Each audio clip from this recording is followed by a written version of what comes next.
but I came to the conclusion that I needed to take the game into a wild territory. So I choose to play the Snake Benoni.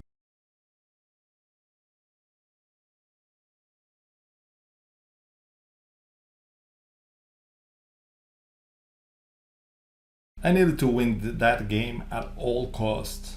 It was a textbook must-winning situation. Yeah, that was the Calviá Olympiad.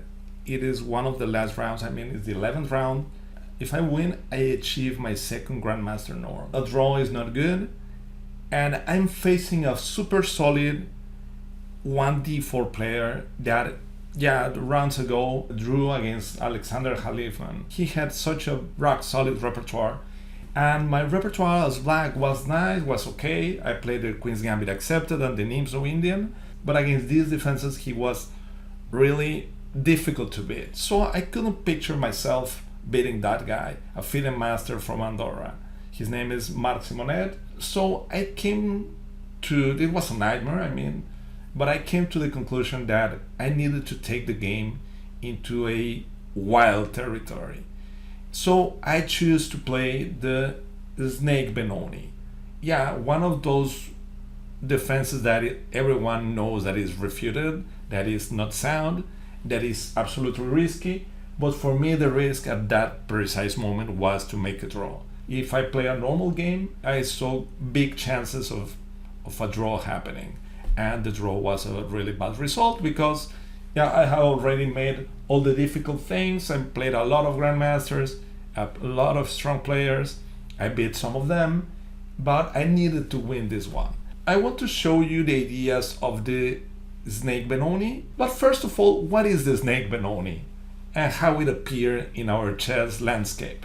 So d4, knight f6, c4, and c5 is the Benoni, d5, and there are several kinds of Benonis, but the modern Benoni starts with e6. Now knight c3 is the most normal. We capture on d5, c takes d5, bishop d6.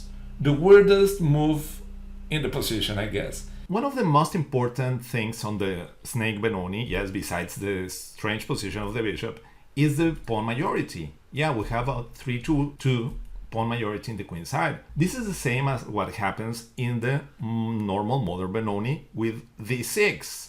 d6, knight f3, for instance, g6, e4, and bishop g7. Yeah, the difference here is that the bishop is naturally placed on the long diagonal, but sometimes you'll find d6 being vulnerable, while if we place the bishop on d6, once we get to a normal situation, for instance, after d4, castle, knight f3, rook e8, bishop d3, bishop c7, castle, and d6, now the bishop is covering d6, so this is not going to be weak. And the bishop also not only prepares to switch to another diagonal to put pressure on c3, or sometimes to be in this long diagonal that may reach white's position, but it also controls e5. So the bishop here is a little bit sneaky, and on the other hand gives extra options for the knight. Yeah, the knight after bishop f4, knight bd7, for instance h3, knight f8. This is something that we don't have in the normal Indo-Benoni. Knight g6, so g6 is available for the knight, so we have a little bit more space, and this is something really good because now we can start building our queen side activity with normal moves followed by bishop d7 and b5, and the knight is not in the way. Yeah, the knight here is well placed. So we're combining the pawn majority with the original position of the bishop. Yeah, the bishop may seem inferior to what it is in the long diagonal, but we are looking for original positions. Yeah, of course this one looks better, but the theory here is pretty well known. Everyone knows how to meet the Indo-Benoni with the bishop on the long diagonal, but not everyone knows how to meet the Snake Benoni with a bishop on c7, and there are few characteristics that are okay for us, so we have to take that into account and perhaps give it a try. Yeah, the idea is to, of course, we enable castle and we prepare bishop c7, d6, and the bishop on c7 is going to be ready to switch diagonals to a5, sometimes to b6, yeah, from where it reaches white's position. So at some moment it can become an active piece on this new territory that, yeah, is not so common to the normal Benoni. But okay, so that was the game. The game started like this. He played e4 and I castled.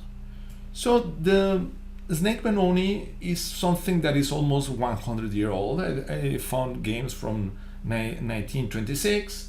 But now he played bishop e3 because my intention, is bishop c7 and continue. So in this way he stops this.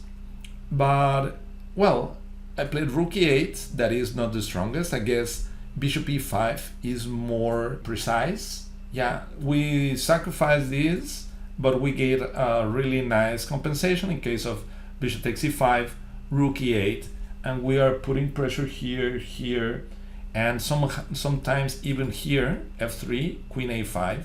We have an active game. I think we're going to regain the material and have a nice development, so it looks pretty nice. Rather than playing bishop e5, it was my first time with the Snake Benoni. Okay, I played rook e8, that looks completely normal, f3, and now a6. Yeah, I want to play b5 to mobilize my pawn majority. He of course didn't let me with a4. This is the typical reaction. And now I still have the problem of how to relocate the bishop, how to continue with the journey. So I played queen e7, yeah, to defend c5 and to enable bishop c7 to continue my normal scheme. So he came to e2 and bishop c7. Well, now finally I'm ready to play d6, and he played knight g3, then d6, controlling knight f5, bishop e2, but now I have to bring my knight, so the knight can come to f5 if he wants, but he preferred to castle. Of course, knight f5 was annoying, but not the end of the world. I could drop back, and yeah, I'm trying to play knight e5, and yeah, I'm capturing this knight sooner or later, I guess. So he castled, and I played knight e5.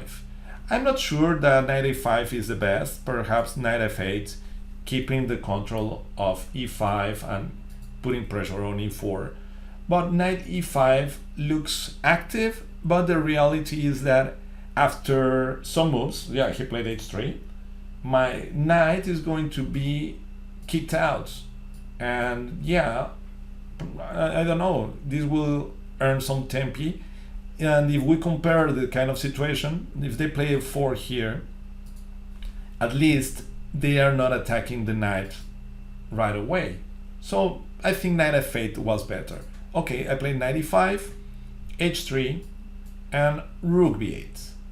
Yeah, rook b8 is an interesting move. We're playing for b5, trying to mobilize our pawn majority to create threats in the queen side. Bishop a5 is normal as well. And yeah, the idea is to counter f4 with bishop takes c3, a very original and tactical idea. B takes c3, knight takes e4. Yeah, this is unexpected, and I'm sure I didn't see it. Knight takes e4 and knight g6. And we are regaining material because of the pressure on the e file. Yeah, bishop f3, f5. And we're regaining material. So that was an interesting move, but I played rook b8, intending to play b5. And now queen d2, he wants to connect the rooks before playing f4 and continuing with his expansion in the center. Bishop d7, finally I'm ready to play b5. And here perhaps it was a good moment for him to play a5. But yeah, I was intending to play queen d8.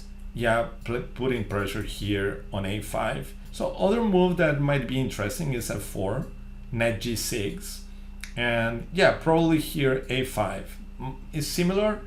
Queen d8, f5, knight e5, and bishop g5. Yeah, this was really annoying. Yeah, I remember now. Probably I must go to f8, but bishop g5, and I play h6 with the intention of bishop h4, knight h7, and well, at least I keep some solidity. Yeah, knight f8 was better. This time jumping to e5 is not the best.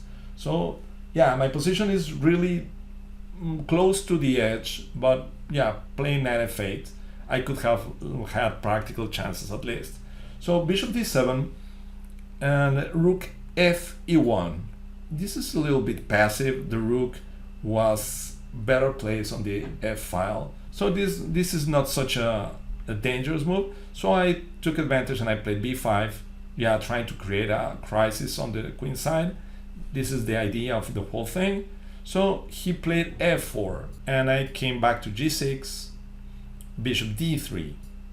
Now he's provoking my advance. He wants me to advance the pawn, but I guess that these pawns go nowhere. It's interesting. I mean, I don't know why I didn't play it. So against bishop d3, I came back to d8. Some sort of, yeah, I wanted to get out of the 7th rank and putting pressure right away against e4. So ab5, ab5, and here is tough for white. Yeah, my position is already interesting. My pawns are ready to start advancing. The bishop can come to b6 and put pressure on this diagonal. So things are really nice now. c4 is coming probably. So he decided to play b4. And this one looks pretty interesting, but actually is not. Yeah, I captured. The idea is got a very deep strategical idea. If we push, then we're almost lost. Bishop c2.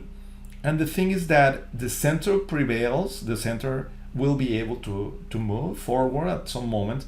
And on the other hand, our pawns, our queenside pawns, are blocked. And yeah, we are not able to advance those pawns any longer. So this is a strategical mistake. So c takes b4 is pretty normal. And yeah, we are attacking the knight. And he drops back to a2. I mean, he's happy because he thinks he's going to bring the knight to b4 and to use this square. But the dynamics of the position aren't as simple. So I played bishop b6, creating threats over the diagonal. I threat knight takes f4. Yeah, this pawn is undefended because of the pin. Yeah, the best move is h5. h5 was great. I mean, I'm playing h4 and capturing the one on e4, and this one looks pretty strong. I don't know if he could defend in any way. And yeah, because bishop d4 to defend with the rook, he falls into this one. And yeah, the situation is really annoying. Black's pieces are becoming pretty active. Okay, so after knight a2, bishop b6 wasn't that good, but wasn't bad either. And he decided to push f5. Yeah, capturing wasn't good because of knight takes f4. And yeah, he defended the pawn by advancing it. Knight e5, but my knight is super active. I'm eliminating the bishop on d3. I'm capturing the pawn on e4 very often. I'm playing h5.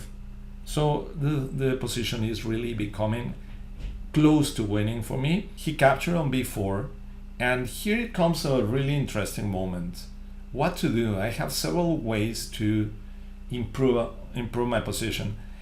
Yeah, the thing is to capture the pawn on e4 might be something I can reach somehow, and capturing right away on d3 looks like a good move. Queen takes d3 and h5 as a way to put pressure on this knight and on e4. But I didn't play this way. I played one that looks pretty strong, but actually is a blunder. Yeah, I dropped part of my advantage with this move. Looks pretty strong. And he immediately responded with bishop takes e4, thank God, because if he took on b6, bishop takes b6, attacking my queen, I can capture back, queen f2, and this position is not so easy. I mean, I'm better. I have to, yeah, I wouldn't like to trade queens, but now, yeah, the pawn is more solid than it was before, and we are having sort of difficulties to break through. I mean, yeah, h5 is still one of the normal ideas, h5, h4, but well, also queen e7, queen e5. I guess I have several ways to increase the pressure, but that would be a long game. While after knight c4, bishop c4, b takes c4, my threats are becoming really unbearable. Yeah, this pawn is falling, and it's not easy to defend it. What to do? He decided to play active.